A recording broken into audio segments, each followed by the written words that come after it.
Good morning, everyone. It's Tyler at Broken Light Ministries, and I wanted to say Happy New Year. I hope that you've had a great holiday season, and it's great to be back into the recording.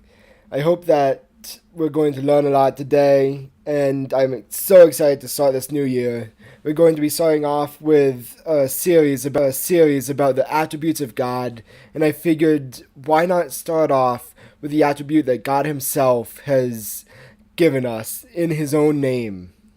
In any language, the most powerful words are I am.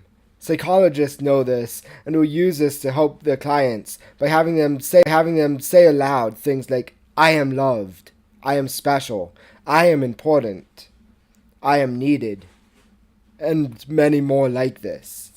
These words are important because they impart a sense of truth and ring out in people's minds. Eventually, people start to believe the things that they are saying. But why are these two little words, I am, so powerful?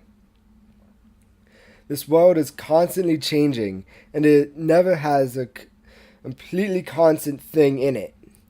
Everything is always in a state of flux. Just step into the same river twice. Even if you step into a river, step out, and immediately step back in, it has moved just a little bit. The base has moved, the river, all the molecules are slightly different, and if nothing else has changed, you're slightly older. So it's impossible to step into that same exact river twice. By saying the words I am, you add a sense of consistency to a world stuck in flux. Hebrews 13:8 puts it this way: Jesus Christ is the same yesterday, today, and forever. God is. He doesn't change, He just is. He has never changed, nor will He ever change. This leads to the much needed that we as humans require. There's far more to God than just consistency that can be found in the words I am. After all, that is His name, the name that He gave to Moses in Exodus chapter 3.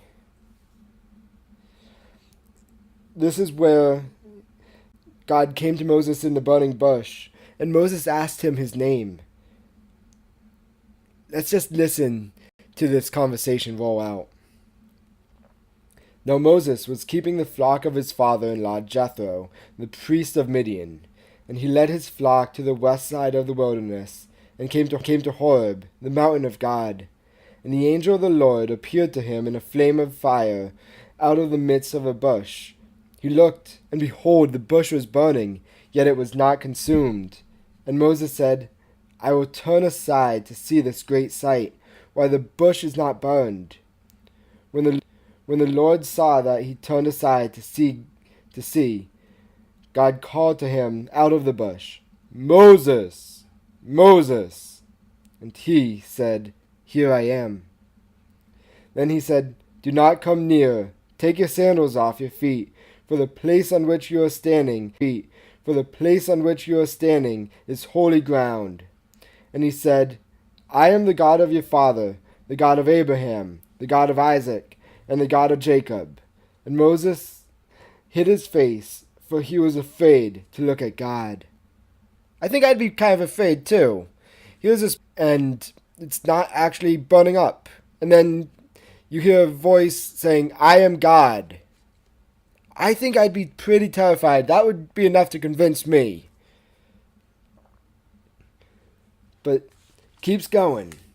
Then the Lord said, I have surely seen the affliction of my people who are in Egypt, and have heard their cry because of their taskmasters. I know their sufferings, and I have come down to deliver them out of the hand of the Egyptians, and to bring them up out of the land to a good and broad land, a land flowing with milk and honey, to the place of the Canaanites, the Hittites, the Amorites, the Perizzites, the Hivites, and the Jebusites. And now behold, the cry of the people of Israel has come to me, and I have also seen the oppression with which the Egyptians oppress them. Come, I will send you to Pharaoh, that you may bring my people, the children of Israel, out of Egypt.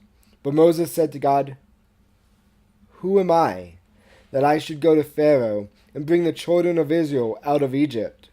He said, But I will be with you, and this shall be a sign for you that I have sent you.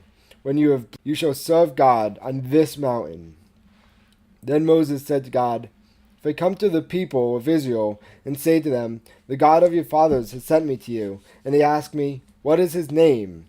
What shall I say to them? Now, we know what God's going to say, but here's Moses trying to get out of this situation. He's trying to find any excuse so that he can not be the one who leads the people. He's afraid to go back to Egypt. He had killed a man and fled when he was a much younger man, and so now God's sending him back, and he's terrified. He's trying to find an excuse. If you recall, back in verse 6, it even said, I am the God of your father, the God of Abraham, the God of Isaac, and the God of Jacob. At this had hid his face. Yet Moses here is asking, What is your name? God continues. God said to Moses, I am who I am. And he said, Say this to the people of Israel, I am has sent me to you. God said to Moses, Say this to the people of Israel, The Lord, the God of your fathers, the God of Abraham, the God of Isaac, and the God of Jacob has sent me to you. This is my name forever, and thus I am to be remembered throughout all generations. Go and gather the elders of Israel together, and say to them, The Lord, the God of your fathers, the God of Abraham, Isaac, and Jacob, has appeared to me, saying, I have observed you, and what has been done to you in Egypt, and I promise that I will bring you up out of the land of the Canaanites, the Hittites, the Amorites, the Perizzites, the Hivites, and the Jebusites, a land flowing with milk and honey.